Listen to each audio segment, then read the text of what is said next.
रोहित भाई ने हमें बताया था कि भाई हमारी दादी मरने के 7 दिन बाद ही हमारे घर में एक पीपल का पेड़ है और उसी पेड़ के ऊपर हमने रात में दादी को बैठे हुए देखा था, जो सफ़ेद साड़ी पहने हुई बैठी थी और उसके खुले बाल और उसकी आंखें सीधी हमारी तरफ ही थी और वहाँ पर बैठी हुई अपने पैरों को झुलाई जा रही थी और पूरे परिवार वालों को सिर्फ एक ही बात बोलती है, बेटा तुम सबने मुझे अकेला क्यों छोड़ दिया। भाई इस बात को सुनकर पूरे परिवार वालों के रोंगटे खड़े हो गए थे। किसी को समझ में नहीं आ रहा था कि क्या करें और दादी का इतना खौफनाक चेहरा पहले कभी किसी ने नहीं देखा था।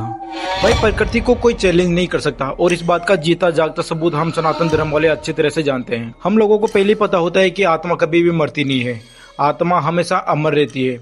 वो यहाँ से सिर्फ एक शरीर को त्यागती है और दूसरे शरीर में चली जाती है। लेकिन कभी कभी ऐसा होता है कि जो आत्माएं होती है वो कभी भी शरीर को त्यागना नहीं चाहती, लेकिन जो समय का पहिया होता है उसी हिसाब से उनको अपना शरीर त्यागना पड़ता है, अपने शरीर को त्याग करना पड़ता है।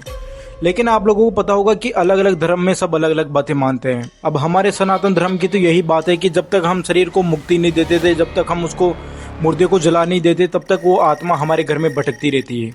और फिर भी अगर किसी की आत्मा ऐसी होती है जो चाहती है कि मैं इस घर को छोड़ के नहीं जाऊंगी, आप लोगों को तो पता है कि हमारे सनातन धर्म में ऐसा कहा जाता है कि जब तक हम अपने घर में मरने वाली की तेरवी नहीं कर देते तब तक उसकी आत्मा उसी घर में भटकती रहती है। और ऐसा ही कुछ इस परिवार के साथ यहाँ पर हुआ था।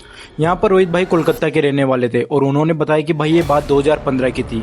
और भाई बिलीव मी, जब मैं ये बात आपको शेयर कर रहा हूँ उस टाइम पर अभी भी मेरे पूरे रोंगटे खड़े हो जाते हैं।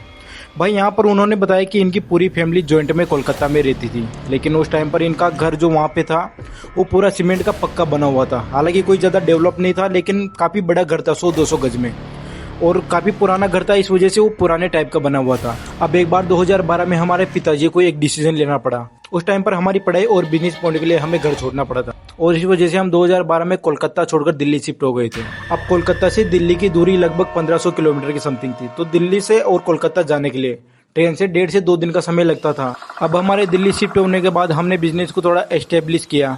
उसके बाद हमारा बिजनेस धीरे धीरे चलने लगा और इन्हीं सब के बीच में रोहित भाई बताते हैं कि ये जो हमारी दादी थी वो पापा से बहुत ज्यादा मोहब्बत करती थी, मतलब बहुत ज्यादा प्यार करती थी। वो पापा के बिना एक दिन भी नहीं रहा करती थी। मतलब ऐसा मान लीजिए कि जब से पापा दिल्ली शिफ्ट हुए थे तब से मेरी दादी पागल सी हो गई थी और अकेले बैठना, बड़बड़ाना और पता नहीं क्या क्या किया करती थी। अब ऐसे धीरे धीरे टाइम आता है 2015। उस टाइम पर रोहित के पापा के पास कॉल आता है और उनको बताया जाता है कि आपकी मम्मी की तबीयत बहुत ज्यादा खराब है और इस टाइम पर वो जो कर रही है वो बिल्कुल भी सही नहीं है और पिछले 4-5 दिन से उन्होंने खाना भी छोड़ दिया और पिछले 2 दिन से तो वो पानी भी नहीं पी रही और एक ही जिद लगा रखी है कि जब मेरा बेटा आएगा तभी मैं पानी पीऊंगी। अब यहाँ पर रोहित के पापा काफ़ी ज़्यादा भावुक हो जाते हैं, काफ़ी ज़्यादा इमोशनल हो जाते हैं। फिर वहाँ पर रोहित के पापा एक डिसीजन लेते हैं कि हमें दादी की विदाई का अब समय हो गया है, अब हमें दादी से मिलने चलना पड़ेगा। तो वही दिल्ली से कोलकाता जाने में इनको 1.5 से 2 दिन का समय लगता है। अब यहाँ पर रोहित भाई बताते हैं कि आकाश भाई जब हम गाँव में पहुंचे उस टाइम पर हमारे जितने भी रिश्तेदार थे, हमारे जितने भी रिलेटिव थे, वो सब एक कोना पकड़ के बैठे हुए थे, जैसे मानो अभी भी इस घर में कुछ बहुत बुरा हो चुका हो। मतलब अभी इनके घर में इनकी दादी गई भी नहीं थी, लेकिन ऐसा लग रहा था जैसे मानो उनकी दादी मर चुकी हो। सब लोग ऐसे रेट कर रहे थे। घर में अचानक मातम का माहौल बन रखा था और जब हम घर पे गए तो ऐसा लग रहा था कि सब लोग हमारा इंतजार कर रहे हैं। और जैसे ही हम घर के अंदर घुसे उस टाइम पर पता नहीं कहां से लेकिन एक बहुत जोरदार हवा का झोंका अंदर घुसता है और इनके घर के बीचों बीच में एक पीपल का पेड़ भी लगा हुआ था, जिसके बारे में पहले से बहुत सारी अफवाहें उड़ रखी थी कि इस पीपल के पेड़ के ऊपर भूत रहते हैं। लेकिन यहाँ पर रोहित ने कभी भी ऐसी कोई चीज महसूस नहीं की थी। अब यहाँ पर जो रोहित के पापा थे वो अपनी मम्मी के पास जाकर बैठते हैं। अब यहाँ पर जो रोहित की दादी थी उसने अभी तक अपनी आंखें बंद कर रखी थी। अब रोहित के पापा वहां पर बैठने के बाद रोहित की दादी आंखें खोलती है और एक ही बात बोलती है, बेटा तूने आने में इतना टाइम कैसे लगा दिया। तो वहां पर रोहित के पापा बोलते हैं कि माँ मैं आ गया और ये क्या हालत बना रखी है तुमने अपनी। अब यहाँ पर रोहित की दादी ने अपना हाथ उठाया और रोहित के पापा के हाथ पे हाथ रखा और बस एक ही बात बोली, बेटा मुझे पानी पिला दे। अब यहाँ पर रोहित के पापा रोहित की दादी को पानी पिलाते हैं। अब रोहित भी वहीं पे खड़ा हुआ था और जितने भी रिश्तेदार थे वो सब भी वहीं पे खड़े हुए थे और सब लोग अच्छी तरह से जानते हैं कि ये वही टाइम था जब आखिरी सांस ली जाती है। अब यहाँ पर रोहित भाई ने बताया कि आकाश भाई जब मेरी दादी ने अपनी आंखें आखिरी बार बंद करी ना, उस टाइम पर उनके चेहरे पर शांति थी, एक सुकून भरी मुस्कान थी और उनकी आंख ये आखिरी बार बंद हुई थी। घर में जैसे हाहाकार मच गया था। ये वो टाइम था जब हमारी दादी जा चुकी थी, यानी कि वो मर चुकी थी। लेकिन यहाँ पर रोहित ने एक चीज बहुत ज्यादा हाईलाइट करी जिसे सुनकर भाई मेरे भी रोंगटे खड़े हो गए। रोहित ने यहाँ पर बताया कि मेरी जो दादी थी ना उसकी उम्र 107 साल की थी, यानी कि उन्होंने अपनी जिंदगी को बहुत ही ज्यादा बेहतरीन तरीके से जिया था। मतलब उनके पास किसी चीज की कमी नहीं थी, कोई पैसों की भी कमी नहीं थी, सब कुछ बढ़िया था उनके पास। लेकिन बस उनके पास एक ही चीज था कि उनको कोई दिखावटीपन पसंद नहीं था। बस जैसा था वैसा ही चल रहा था। उनका जो पुराना घर था वही बना हुआ था, जो कि डबल मंजिल में बना हुआ था और काफी पुराना घर मकान था उनका। और उसी घर के बीचों बीच में एक पीपल का पेड़ लगा हुआ था, जैसे कि मैंने बताया था अभी आपको। दादी जा चुकी थी 107 साल की उम्र में, और ये वो उम्र होती है जहां पर लोग कहते हैं कि 107 साल की उम्र मतलब आपने सोने की सीढ़ी पकड़ ली। अब यहाँ पर धूमधाम से इनकी विदाई की गई, लेकिन ऐसा बिल्कुल नहीं था, क्योंकि यहाँ पर सब लोग दादी से बहुत ज्यादा प्यार करते थे। इस वजह से सब लोगों के चेहरे पर अफसोस साफ साफ दिख रहा था। लेकिन वहां पर एक चीज जो बहुत ज्यादा हाईलाइट है, वहां पर सब लोग बहुत ज्यादा उसकी चर्चा कर रहे थे, और ये थी कि जो दादी की उम्र 107 साल की भले ही थी, लेकिन वहां पर दादी अभी भी जीने की इच्छा रखती थी। मतलब दादी अभी यहाँ से जाना नहीं चाहती थी। रोहित ने अपनी दादी को हमेशा लकड़ी के सहारे चलते हुए देखा था, और इनके घर के बीचों बीच में एक लोहे की सीढ़ी लगी हुई थी। उसे कभी कभार बंद कर दिया जाता था। उसी सीढ़ी के सहारे एक लोहे की सीढ़ी बना दी जाती है, और उसी के सहारे पूरे फ्लोर पे अलग अलग जाया जाता है। रोहित ने इस चीज को हमें हाईलाइट किया, और हाईलाइट करने का एक मोटिव था जो आपको अभी स्टोरी में आगे बताया जाएगा। अब यहाँ पर रोहित ने बताया कि आकाश भाई, जब हमारी दादी गई उस टाइम पर घर में एक जोरदार ठंडा हवा का झोंका आया, और उस हवा के झोंके में हमारे घर का जो मेन गेट था वो एकदम धड़ाम करके अचानक खुल जाता है और वापस अपने आप बंद हो जाता है। उस टाइम पर जितने भी हमारे रिलेटिव थे, जो भी हमारे जितने भी रिश्तेदार थे, वो सब समझ चुके थे कि मुंह के, नाक के और कानों के द्वारा जो प्राण है वो जा चुके हैं। अब यहाँ पर दादी का अंतिम संस्कार किया जाता है, और आप लोग तो जानते हैं कि अंतिम संस्कार करने के बाद जो भी हमारे रिश्तेदार होते हैं, जो भी हमारे परिवार वाले होते हैं, जो भी हमारे रिलेटिव होते हैं, वो सब दाग देने के बाद अपने अपने घर चले जाते हैं। अब वहाँ पर जो भी करना था अंतिम संस्कार किया, जो भी वहाँ पर पूजा पाठ करनी थी, जो भी मंत्र वगैरह करना था वो सब किए उन्होंने। अब वहाँ से ये सब लोग घर पे आ जाते हैं। भाई इनके घर पे आने के बाद इनके साथ ऐसी ऐसी घटनाएं होना शुरू हो जाती है जिसकी इन लोगों ने कभी कल्पना भी नहीं करी थी। अब ये सब लोग वहाँ से अपने घर आ जाते वापस कोलकाता, और उसी दिन से इनके साथ कुछ ना कुछ होना शुरू हो जाता है। अब जिस रात ये सारे लोग सो रहे थे, उस रात धीरे धीरे इनको ऐसा महसूस होता है कि कोई तो है जो इनके अंदर घूमे जा रहा है।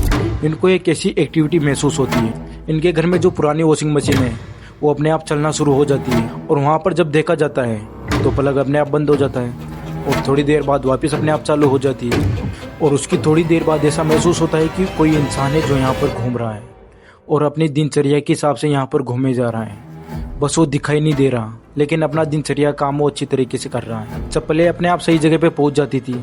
अगर कोई बच्चा टीवी देखते हुए सो जाता है तो टीवी अपने आप बंद हो जाती थी।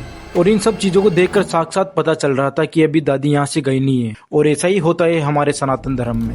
हिंदू धर्म के हिसाब से, सनातन धर्म के हिसाब से कहा जाता है कि जो इंसान है जो अभी अभी गुजरा है, उसकी आत्मा 13 दिन तक उसी घर में भटकती रहती है, और वो हर चीज होते हुए देखती है। अब ये जो कुछ भी वहाँ पर हो रहा था, तो वहाँ पर रोहित भाई बताते कि आकाश भाई जो उस घर के छोटे बच्चे थे, वो इन सब चीज़ों को देखकर काफ़ी ज़्यादा डर चुके थे।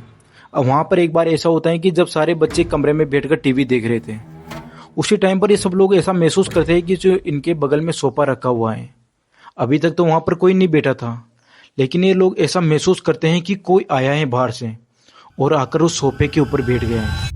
लेकिन इनको वहाँ पर देखते हैं तो कोई नज़र नहीं आता। लेकिन उस चीज़ को देखकर ये बच्चे काफ़ी ज़्यादा डर जाते हैं और वहाँ से भागकर बाहर चले जाते हैं। जब ये बाहर जाकर अपने पापा को बताते हैं तो बाहर से इनके पापा आते हैं अंदर देखने के लिए कि क्या है अंदर।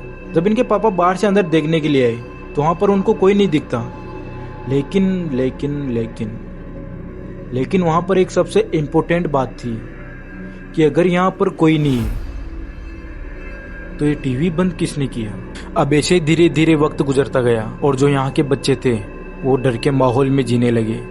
अब यहाँ पर आप लोग तो जानते हैं कि 13वीं तक यहाँ पर आप पूजा पाठ भी नहीं कर सकते, क्योंकि हमारे सनातन धर्म में यही मान्यता है कि घर में जब तक हम 13वीं नहीं कर सकते, जब तक घर में कोई पूजा पाठ भी नहीं होती।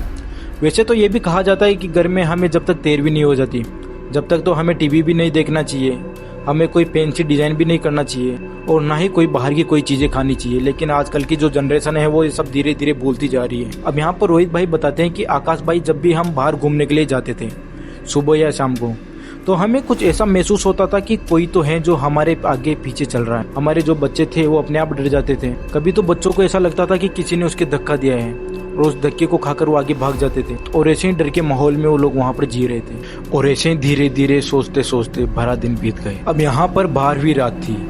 यानी कि 13वीं से एक दिन पहले सारे लोग रात में आराम से सो रहे थे और करीब रात के 2 से 3 के बीच में सारे लोग, छोटे से लेकर बड़े यानी कि बुजुर्ग थे या फिर छोटे बच्चे, सारे आदमी और औरतें, सब लोग एक ही सपना देखते हैं। और उस सपने में देखते हैं कि जो उनके घर के बाहर, घर के बीचों बीच एक जो पीपल का पेड़ है, उस पीपल के पेड़ के ऊपर उनकी दादी बैठी हुई थी, सफेद साड़ी पहने हुए, और उनके बाल भी बड़े बड़े हो रखे थे और आंखों के नीचे डार्क सर्कल हो रखा था। देखने में काफी ज्यादा डरावनी लग रही थी। और उन्होंने एक ही बात बोली कि तुम लोग मुझे घुमाने के लिए क्यों नहीं लेकर जाते हो। और ऐसे बोलकर वो सारे लोगों की तरफ घूरने लग जाती है। अब वहां पर रोहित चारों तरफ देखता है तो उसको ऐसा लगा कि जो सारे लोग थे वो सारे लोग सहमे हुए वहां पर खड़े हुए थे और सारे के सारे लोग एक साथ खड़े हुए थे। रोहित को देखने पर ऐसा लग रहा था कि ये कोई सपना नहीं है, ये बिल्कुल हकीकत में हो रहा है। फिर वहां पर दोबारा उसकी दादी बोलती है कि मेरी सुपारी का पैकेट कहाँ है और मेरी बाकी की चीजें कहाँ पर रखी है। वहां पर दादी बोलती है कि सब लोग मेरी तरफ ऐसे क्यों देख रहे हैं, मुझसे कोई बात क्यों नहीं कर रहा। भाई इसे देखकर रोहित काफी ज्यादा घबरा जाता है। उसके बाद जब रोहित इधर उधर देखता है तो उसकी आंखें खुल जाती हैं और आंखें खुलने के बाद उसे पता लगा कि ये तो कोई सपना था। लेकिन जब वो वहां से उठकर बाहर आता है तो वहां पर रोहित ने देखा बाहर आकर तो वहां पे जितने भी लोग थे, जितने भी उनके रिश्तेदार थे, जो भी उनके मम्मी पापा सब जितने भी थे, वो सब कुछ न कुछ बातें कर रहे थे। अब वहां पर रोहित अपनी मम्मी के पास जाता है और वहां जाकर बताता है कि मम्मी मैंने रात में सपने में दादी को देखा था। दादी रात में मेरे सपने में आई थी और बोलता है कि रात में इसी पीपल के पेड़ के ऊपर बैठी हुई थी और बोल रही थी कि मेरा सुपारी का पैकेट कहाँ है और मुझे कोई घुमाने के लिए क्यों नहीं लेकर जाता। तो वहां पर रोहित की मम्मी कुछ रिएक्ट करती है और बोलती है कि कोई बात नहीं बेटा, हम इस मामले में थोड़ी देर बाद बात करेंगे। तो इनके जितने भी अलग अलग रिश्तेदार थे वो सब लोग इसी टॉपिक के ऊपर बात कर रहे थे। मतलब पूरे घर वालों को एक साथ एक जैसा सपना आया था और सब लोग समझ चुके थे कि दादी क्या चाहती है। दादी यहाँ पर अपनी सुपारी का पैकेट मांग रही थी, तो सब लोग समझ चुके थे कि अब उन लोगों को क्या करना है। अब सब लोग यहाँ पर दादी की सुपारी का पैकेट लाते हैं और दादी की तस्वीर के आगे रख देते हैं और दादी की तस्वीर को घुमाया जाता है, जैसे छत के ऊपर, घर के आंगन में और थोड़ी देर घर के बाहर भी। इन सब लोगों को लग रहा था कि ये सब चीजें करने से घर में सब कुछ नॉर्मल हो जाएगा। लेकिन यहाँ से तो अब वो चीजें शुरू होने वाली थी जो सच में इस घर में डर का माहौल बनाने वाली थी। अब यहाँ पर रोहित भाई बताते हैं कि आकाश भाई हमने 12वीं रात तो जैसे तैसे करके निकाल ली थी। अब अगले दिन 13वीं का दिन था। उस दिन हमने वो सब कुछ किया जो 13वीं के दिन किया जाता है। हमने सारे ब्राह्मणों को वहाँ पर बुलाया और सबको भोग लगवाया, हर तरह की क्रिया वहाँ पर की गई। उसके बाद 13वीं का वो दिन होता है जिस दिन हम ब्राह्मणों को जो कुछ भी दे सकते थे हमने वो सब उनको दिया। उसके बाद 13वीं की वो रात होती है जिस दिन आत्मा अपने शरीर को त्याग कर, यानी कि अपने घर को छोड़कर एक ऐसी दुनिया में चली जाती है जहाँ से उसका वापस आ पाना नामुमकिन होता है और उसका अस्तित्व वहीं पे समाप्त हो जाता है। लेकिन वो कहते हैं ना कि आत्मा सिर्फ यादों में रहती है, लेकिन यहाँ पर रोहित के साथ उल्टा हो गया। अब यहाँ पर रोहित रात में सो रहा था और इनके जितने भी रिलेटिव थे, जितने भी इनके रिश्तेदार थे, वो सब रात में सो रहे थे और एक ही बात बोल रहे थे कि बस एक दिन और, उसके बाद हम सब कल अपने अपने घर पे चले जाएंगे।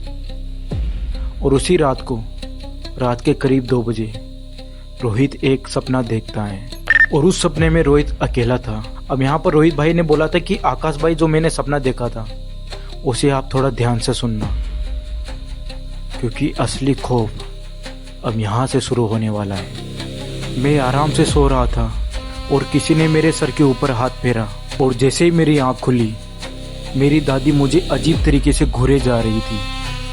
भाई पहले तो मेरा दिल इतने जोर से धड़का कि पहले तो मुझे ऐसा लगा कि आज मेरे हार्ट अटैक आ जाएगा और मेरी इतनी सी उम्र में मेरी मौत हो जाएगी। यहाँ पर रोहित ने बोला दादी आप, तभी दादी इसके सिर के ऊपर हाथ रखती है और वो जो हाथ रखा था ना भाई, वो इतना ज़्यादा ठंडा था कि मानो किसी की बर्फ की सल्ली के ऊपर हाथ रख दिया हो। अब यहाँ पर इसकी दादी इसका हाथ पकड़ती है और इसको पकड़कर नीचे लेकर जाती है और बोलती है कि बेटा मेरे साथ चलो, कोई है जो तुम्हारा नीचे इंतजार कर रहा है। अब यहाँ पर रोहित फर्स्ट फ्लोर पे सो रहा था और यहाँ पर रोहित को ऐसा लगता है जैसे कि इसके ऊपर कोई अजीब सा वशीकरण हो गया हो और मुझे यहाँ पर कुछ भी पता नहीं चल रहा था कि मेरे साथ क्या हो रहा है। बस मुझे जैसा दादी ने बोला मैं बस उसके साथ उसके पीछे पीछे चलता जा रहा था। उसके बाद मैंने देखा कि मेरी दादी मेरे से आगे आगे चल रही थी और मैं उसके पीछे चल रहा था और तभी मेरी नज़र पड़ती है दादी के पैरों के ऊपर और मुझे जहाँ तक याद है मेरी दादी कभी भी लकड़ी बिना नहीं चलती थी, मतलब वो लाठी के सहारे बिना चल ही नहीं सकती थी।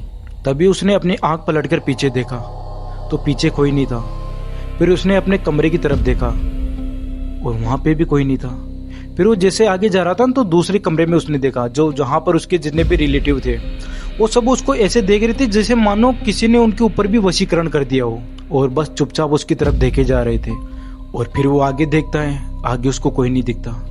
फिर वो वापस पीछे मुड़कर देखता है, उसको पीछे भी कोई नहीं दिखता। अब यहाँ से फटाफट अपने सपने से उठता है और उठकर सीधा अपनी मम्मी के पास जाकर सो जाता है। अब इसने रात को तो मम्मी को कुछ भी नहीं बताया, लेकिन जब ये सुबह सोकर उठा ना, उस टाइम पर इसको 104 डिग्री बुखार आ रहा था।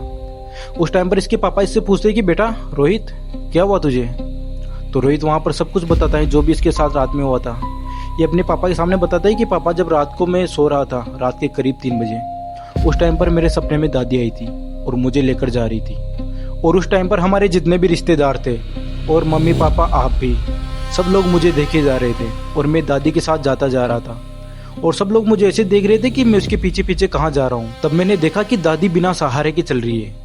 उसके बाद दादी ने मुझसे ये भी बोला था कि बेटा हमारे साथ चलो, नीचे कोई हमारा वेट कर रहा है, नीचे कोई हमारा इंतजार कर रहा है। तभी मेरी आँख खुल गई और मैं वहाँ से उठकर सीधा आपके पास आ गया। तब यहाँ पर इनके घर वाले समझ गए थे कि अब यहाँ पर हमारे साथ जरूर कुछ न कुछ और बुरा होने वाला है। तो अब इन लोगों ने यहाँ पर क्या किया, अपनी जितनी भी ज्वाइंट फैमिली थी इन सब के साथ डिस्कशन किया और बता दिया कि अब तो यहाँ पर सब कुछ खत्म हो चुका है। तो इनकी फैमिली के साथ अभी लोग दिल्ली के लिए वापस रवाना हो जाते हैं। अब जैसा कि मैंने आपको बताया कि 1.5 से 2 दिन का सफर होने वाला था इनका ट्रेन से। तो जैसे कोलकाता से दिल्ली पहुंचते हैं, तो कोलकाता से दिल्ली पहुंचने के बाद रोहित की मम्मी पूछती है रोहित से कि बेटा तूने सपने में क्या देखा था। तो वहां पर रोहित अब एक एक चीज को एक्सप्लेन करना शुरू कर देता है अपनी मम्मी के सामने। अब वहां पर रोहित बताता है कि मम्मी जब मैंने सपना देखा था तो मैंने सपने में दादी को देखा था, लेकिन वहां पर वो मुझे दादी की जैसी बिल्कुल नहीं लग रही थी, क्योंकि उसकी सफेद साड़ी और सफेद लंबे बाल और लंबे नाखून, और देखने में एकदम दादी जैसी बिल्कुल भी नहीं लग रही थी, क्योंकि वो देखने में बहुत ज्यादा डरावनी लग रही थी। अब उसने वहां पर हर एक चीज एक्सप्लेन करके बताई अपनी मम्मी के सामने। भाई यहाँ पर रोहित बताता है कि आज भी जब मैं उस रात को याद करता हूँ तो मेरी रूह कांप जाती है। लेकिन अभी यहाँ इतना जल्दी मैटर खत्म होने वाला नहीं था, अभी तो यहाँ से कहानी शुरू होती है। अब जब ये दिल्ली वाले घर पे पहुंचे तो उस टाइम पर इनके साथ सब कुछ नॉर्मल रहा। 3-4 दिन इनके बहुत आराम से निकले, लेकिन उसके अगले ही पल इनके साथ कुछ न कुछ अनहोनी होना शुरू हो जाती है। जब इन्होंने वहाँ पर दादी की तस्वीरें लगा रखी थी तो उसके ऊपर जब ये फूल माला चढ़ाते थे तो 1 या 2 घंटे बाद वो माला अपने आप नीचे गिर जाती थी, और ऐसा 3-4 दिन तक लगातार होता रहा। फिर अगले 5वें दिन जो इनके घर की लाइट थी वो अपने आप बंद चालू होना शुरू हो जाती है। और यहाँ पर रोहित भाई बताते हैं कि हमारे घर में सिर्फ पापा को छोड़कर और बाकी परिवार वाले जितने भी मम्मी थे, मैं था, हमारे साथ कुछ न कुछ अनहोनी घटना घटती रहती थी। एक बार तो मुझे ऐसा महसूस होता था कि भाई पर्सनली कोई मेरे पैरों को पकड़ के खींच रहा है, और जब मैं कहीं पे बैठा रहता था तो कोई भी मेरे बालों को पकड़ के खींच देता था, और मेरे साथ ऐसी ऐसी अजीब अजीब सी घटनाएं होती रहती थी। जब भी मैं इन सब घटनाओं के बारे में मम्मी को बताता था तो मम्मी मुझे ये बोलती थी कि बेटा ये तेरा बहम है, और ऐसा बोलकर उन बातों को वहीं पे खत्म कर दिया करती थी। अब उसके अगले ही दिन कोलकाता से कॉल आता है चाचा जी का, रोहित के पापा को, और वो बोलते हैं कि दादी की आत्मा को अभी शांति नहीं मिली है, अभी उनका पिंडदान करवाना पड़ेगा, उनकी आत्मा अभी भी यहीं पे भटक रही है, और इसके लिए रोहित के पापा को वापस कोलकाता जाना पड़ेगा। अब फिर महाराष्ट्र से कोलकाता जाते हैं रोहित के पापा, और वही 1.5 से 2 दिन का उनको समय लगता है। और वहां से रोहित के पापा का कॉल आता है रोहित की मम्मी को, और वो बोलते हैं कि थोड़ा देख लेना और कोशिश करना कि घर के बाहर ना निकले, और ये जो चीजें हमारे साथ हो रही है हो सकता है 1-2 दिन और ज्यादा महसूस हो, लेकिन 1-2 दिन के लिए तुम चीजों को संभाल लेना। अब आप लोगों को पता है कि जब घर का कोई सदस्य बाहर चला जाता है तो घर की पूरी जिम्मेदारी मम्मी के ऊपर आ जाती है। अब यहाँ पर रोहित भाई बताते हैं कि आकाश भाई जब हमारा टाइम पास नहीं होता था तो मम्मी, मैं और मेरा छोटा भाई हम टीवी देख लिया करते थे। अब ये उसी रात की बात है जब पापा कोलकाता गए थे। हम उस रात को मैं और मेरा छोटा भाई और मम्मी हम तीनों टीवी देख रहे थे। अब टीवी देखते देखते कुछ हमें 2 ही घंटे हुए थे। उसी टाइम पर भाई हमारी आंखों के सामने जो टीवी का पलक था वहां से अचानक से टीवी का पलक निकल के भाई दूर जाके गिरता है, और भाई उसे देखकर हमारी हालत खराब। भाई हमारी मम्मी मुझे और मेरे छोटे भाई को लेकर एक कमरे में चली जाती है और वहां पर बैठकर पूरी रात हनुमान चालीसा का पाठ करती है। फिर भी कमरे के बाहर से अजीब अजीब सी किसी के घुर्राने की आवाज आ रही थी। भाई हमने पूरी रात हनुमान चालीसा का पाठ किया और जैसे तैसे करके हमने पूरी रात गुजारी। लेकिन यहाँ पर चीजें इतनी जल्दी खत्म होने वाली नहीं थी। यहाँ पर रोहित बताते कि भाई पूरी रात हमारे घर के जितने भी बर्तन थे वो अपने आप इधर उधर पड़े जा रहे थे। जितने भी घर की चीजें थी वो इधर से इधर कोई फेंके जा रहा था। और भाई यहाँ पर रोहित बताता है कि जब मम्मी हमें लेकर रूम के अंदर गई थी उसी टाइम पर एक बहुत जोरदार हवा का झोंका आता है और जिस कमरे के अंदर हम गए थे उसी कमरे को जब मम्मी अचानक से गेट लगाती है तो वहां पर अचानक से वो हवा का झोंका धक्का खाकर बहुत जोरदार और वापस वहां से निकल जाता है। अब यहाँ पर भाई आप लोग बोलेंगे कि यार ऐसे थोड़ी होता है, ये तो अफवाहें होती है, ये तो पुरानी बातें हैं। भाई ये कोई फेक नहीं है, ये एकदम रियल घटना है। जिसके साथ होता है उसी को पता चलता है। उसके बाद रोहित भाई बताते हैं कि अगले दिन जब पापा ने हमें दोबारा कॉल करके बताया कि हमने दादी का पिंडदान कर दिया है तब जाकर थोड़ी बहुत चीजें नॉर्मल होना शुरू हुई। लेकिन अभी भी हमें ऐसा कुछ महसूस होता है कि दादी अभी भी हमारे बीच में है, कोलकाता वाले घर में और हमारे दिल्ली वाले घर में। कभी कभी हमें ऐसी चीजें महसूस होती रहती है। तो भाई ये थी यहाँ की पूरी घटना। मेरा नाम है आकाश और आप देख रहे हैं मेरा चैनल घोस्टकास्ट। और आप हमारे चैनल को ऐसे ही प्यार देते रहना यार। वीडियो को लाइक कर देना, वीडियो को शेयर कर देना। और आप लोगों ने सुना होगा हमारे सनातन धर्म में कि आत्मा कभी भी मरती नहीं है। जब से आत्मा का भगवान ने आविष्कार किया है, मतलब जो भी है भगवान ने जब से उसको बनाया है, आत्मा कभी भी खत्म नहीं होती। बस उसको एक शरीर दिया जाता है और उस शरीर का जब टाइम खत्म होता है वो अपने आप अपने शरीर को छोड़कर बाहर निकल जाती है। चलिए ठीक है दोस्तों, हमारी कहानी यहीं पे खत्म करते हैं और मिलते हैं नेक्स्ट वीडियो में। तब तक के लिए जय श्री राम, हर हर महादेव। ठीक है दोस्तों।